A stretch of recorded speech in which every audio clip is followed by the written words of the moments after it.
məskən almısan. Yar mənim yarımı tamamlamısan. Yar təkcə sən məni tamamlamısan. Ömrümə cənnətdən bağlar salmısan.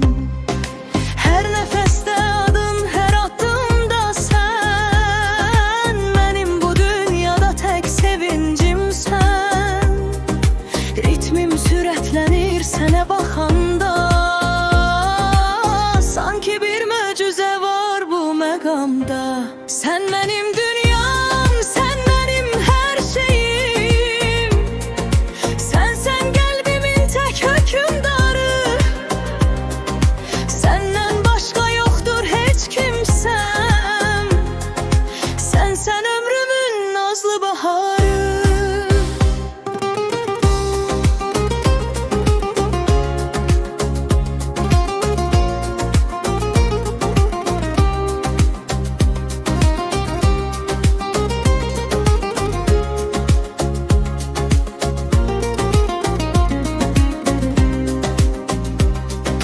Yarın gülüşüdür sonsuz səadətim.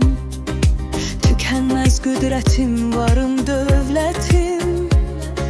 Yar sənsiz dünyada olmaz taqətim. Hər iki cahanda tək məhəbbətim. Sən mənim dünyam, sən mənim hər şeyim. Sənsən qəlbimin tək hökümdarı. Səndən başqa yoxdur heç kimsəm. Sənsən ömrümün nazlı baharı. Sevgindən gözlərim nura boyanıb. Xoşbəxtlik hisslərim sənlə oyanıb. Ya ruhun ruhuma qoşa yaranıb. Sanıram qarşımda bir şah dayanıb. Eşqimiz sonsuz, yolumuz aydın.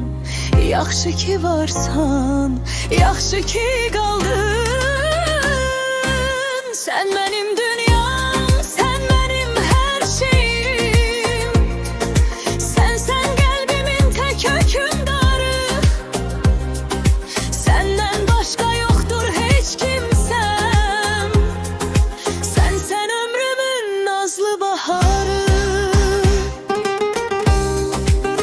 Yaxşı ki varsan.